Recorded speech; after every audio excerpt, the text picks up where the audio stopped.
Isaac here, licensed barber. So if you guys had seen the introductory video, which is around here on this iCard, if you haven't, you can go ahead and click onto it. But I am going to test out an 8 fade today on a lovely mannequin head. Don't worry, I'll try to position her to where she doesn't look too creepy for you and she's not creeping you guys out.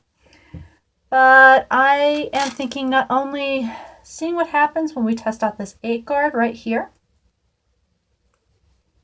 on my trusty clippers. These are wireless clippers by Baby Bliss. It's blinking because the battery is still kind of charging. I have it plugged in at this point. But, you know, like I said, it's a wonderful tool in the regard that's very wireless. So like if, say, you're working with kids or just in general, if you're working with anyone, it's a great tool that I've come to love within this industry. But I'm also thinking of, you know, saying that this is an 8 guard and we're only doing the sides and back on this individual, not actually touching the top. I'm seeing if blending it in with a 1 guard, this guard, would be helpful in blending in that line and blending in the overall effect. And of course, using it over a comb, such as this by Diane. This I ordered conveniently from Barber Salon. It's actually a comb that a mentor had recommended to me. And it's really great for clipper over comb work because, as you can see, the teeth are really very finely close together. Like you can barely see my face through it at this point as I'm holding it up. It also has jagged teeth in a way to where it actually grips the hair to where you can do clipper over comb work very successfully as well. And that's according to my mentor. So I'd love to try the Diane comb out as well too and see if it works and if it's very successful when it comes down to this fade. So without further ado, let's get to it. All right. So I'm going to go ahead, position. Sorry, babe, we all love you, but you kind of creep everybody out. All right. So what I'm thinking when it comes down to this 8 guard is going for a low fade, so no higher than up to here when it comes down to this. It's like a low 8 guard, low 8 fade. And I'm trying out an 8 fade because I'm just going to say my mannequin is kind of like my practice round. And I'd like to preserve her as much as possible. I know that sounds weird with somebody in my profession, but we test out on mannequin heads as well as human heads too. We do whatever we can to test out.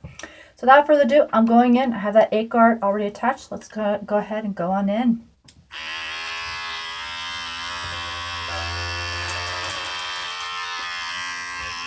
So I'm doing a common mistake here. I'm actually starting in the back.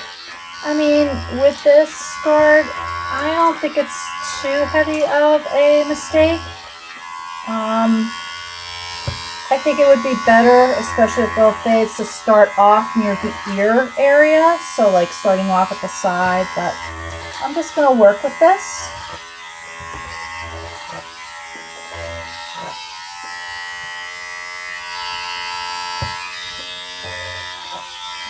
Yeah. So far, this is translating well from the back. So you could do like where I did, sort of from the back occipital to the side, but I would also just say start with the side first in future times there.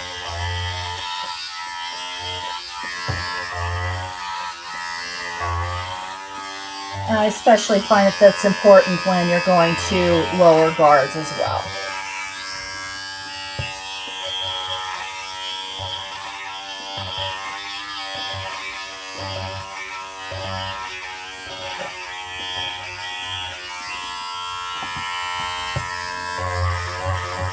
And I'm just going to go in there, get some fine hairs out. So if you're seeing me go through a couple of sections a couple of times, that's what's up.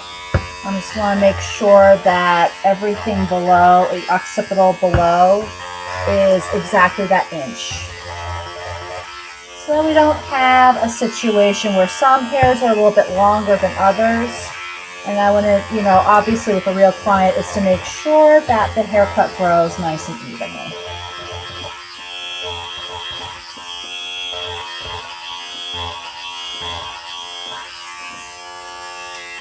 All right, so here's what it's looking like thus far with that going in with that 8. And what I also usually do is I go in, double check in the mirror, because I've been accused of having hairlines that are uneven in the past. I just make sure that the hairline's even, so I look in the mirror. Looks like it's doing that. Okay. So with that said, I have my 1 guard ready and my comb. My comb's been ready this whole entire time. Actually, so before I do that, what I'm going to do, and sorry, my clippers are noisy. So what I'm going to do is I'm literally positioning the comb. I don't know how well this can be seen, but I'm literally positioning the comb to where I not only have it flat right up against the head. Maybe I'll just actually move the camera a little bit so that we can see a little bit better.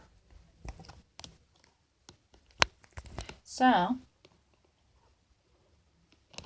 we can see in full view. There we go. So I'm actually positioning the comb to where it's like flush up against the head. So kind of point it out this way too, like really flush up against the head. And then what I'm doing is I'm pulling it out to where those longer strands are highlighted. And those longer strands right there are what I'm going to be going in with when it comes to the 1 guard. So without further ado, I'm going to position this camera back down again. All right. Without dropping the camera. Sorry about that. All right, let's go in with that 1.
Oh, sorry. I'm going to try to place it now. I'm going to have to place it towards the camera.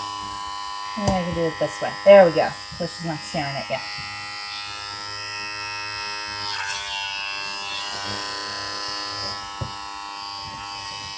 There we go.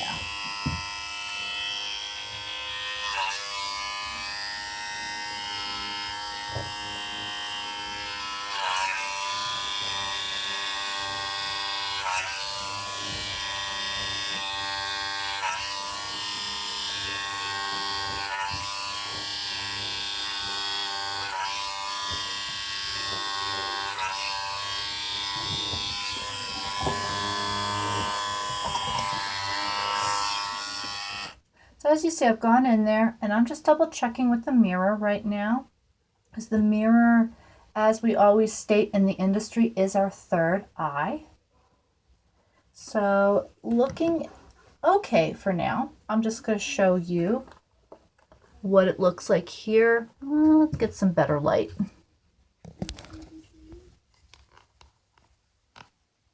Okay, so here's what it's looking like here.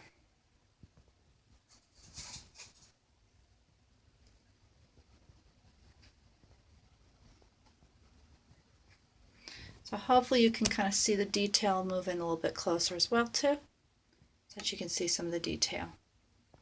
So what I am seeing is that in the back here, there's still some like ring spots. But otherwise, with that one guard,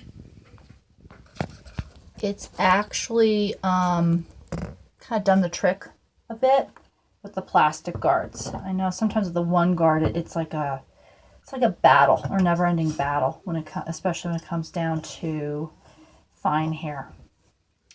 So I'm just going to go back in, particularly with this patch of hair here, and just kind of see if I can blend it in just that much more when it comes down to the fade.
All right, so thus far, once again,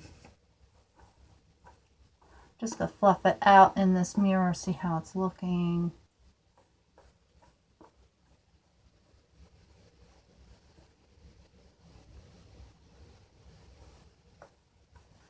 Okay, so there's still some bulk, but I'm gonna go ahead and let you take a look, and then I'm gonna show you some things that I used when it came to that one guard over comb that helped out with the blending. So here's what's looking like thus far. Now if you're seeing what I'm seeing, there's still a little bit of bulk like in this area of the hair. So what I'm gonna go ahead and do is, I know that some people have mixed reactions about this when it comes down to fades. Sometimes I find it's necessary, but I know a lot of people have a disagreement when it comes down to thinning shears or going scissor over comb, but I think with some sections of this hair it is necessary. Some people argue that with thinning shears it's a situation where basically you're not cutting the hair as great as you would with the clipper. You're not getting as extensive, but you know, if it's a I feel like my argument about it is, if there is a piece that's not blending in very well and it's a surface area, that it is effective. I know that, you know, like I said, you're not really cutting it, but like I said, if it's like a surface area where it's not really blending in very well and there's still some weight, it's an effective way to get that weight minimized, I feel. And again, because it's a surface situation, especially at this cut, it looks very surface to me. Yeah, it does look very surface to me. That's where I would just go in and just kind of take it out with some thinning shears there. And like I said, I know there's like a massive debate in the barbering community. The other thing I wanted to point out to you, if you've noticed, I held my comb like this. So this is in reason to, this actually not only minimizes the weight within the haircut, which clippers tend to leave when you go in there, it also takes some length off, which sometimes when you have those uneven ends, that seems to happen. When you go this way, it actually maximizes weight in the haircut and cuts more. When you go at a diagonal, it's kind of an in-between there. So when you're going for, so, you know, at times I'll come in initially like this just to kind of get most of the weight out when it comes to the haircut. But sometimes if I feel like this is not really doing the trick when it comes to clipper over comb, I will switch over to diagonal as well too. It's just, and I do this also when I do texturizing shears or even scissor over comb. I'm going to pause this really briefly, guys, and grab my texture shears and take it to this head, and then we'll come up with the final results. Can't wait to see it. All right, guys, so I went in with my texture shears, which look like these guys. And I had to go in a couple other places with my one guard over comb. And this is the end result. So I'm going to move the camera here where we can see it. But that's what it's looking like when it comes down to the fade. And I can even bring it in a little closer where we have a little bit more light here. So that's what's looking like. It's as coming as close to seamless as possible. So I would say above all with the one guard, so a couple of factors that I've kept in mind and my thought process behind it. So I did use plastic guards this time around. I find that plastic is actually far lighter looking, and I also find it minimizes mistakes a lot more than with metal. I have been trained in both metal and plastic. I find that metal usually it doesn't take a lot before you find a really glaring mistake. And sometimes I find with metal too, it can be very hard to blend out that mistake because metal cuts, first off, just that much closer to the scalp. But secondly, it seems like with metal, every cut is final. When it comes down to the haircut. Plastic, because you have some resistance between the blade and the guard, there's a little more leeway and there's a little more room when it comes down to that. So using this away from non-metal guards, I think when I was first exposed to this and trained to this, I was using metal guards. To use this with plastic guards is actually, it was kind of an interesting phenomenon. I kind of felt like the transitions, even the line that I was blending out was a lot softer. So it's like easier to blend out than it would be with a metal guard, of going in with the highest metal guard possible and trying to blend that out as well. Texture shears can be useful, like I said, if it is like a surface line or surface demarcation. So that was interesting to see. And then furthermore, I would just say, definitely don't be afraid to play with the comb. Like I said, I know that there are some barbers that just go no guards and just plain clipper over comb. So that's where the horizontal would be used to, increase that, to give that weight. There are lots of weighted cuts that use that, but I rarely use just horizontal because it creates more lines and more weight than anything. So I said I like to do the up and down initially to kind of cut off, like I said, length as well as blending. It really kind of is effective, the most effective in decreasing weight.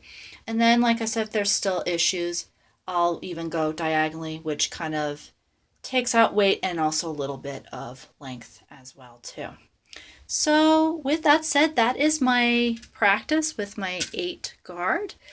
Please feel free to comment in the comment section as to how you see this. Please feel free if this seems to have worked for you. Particularly, I know the lighting in my room in here can be a little interesting at times. And hopefully I will see you for more future projects. And until then, be well.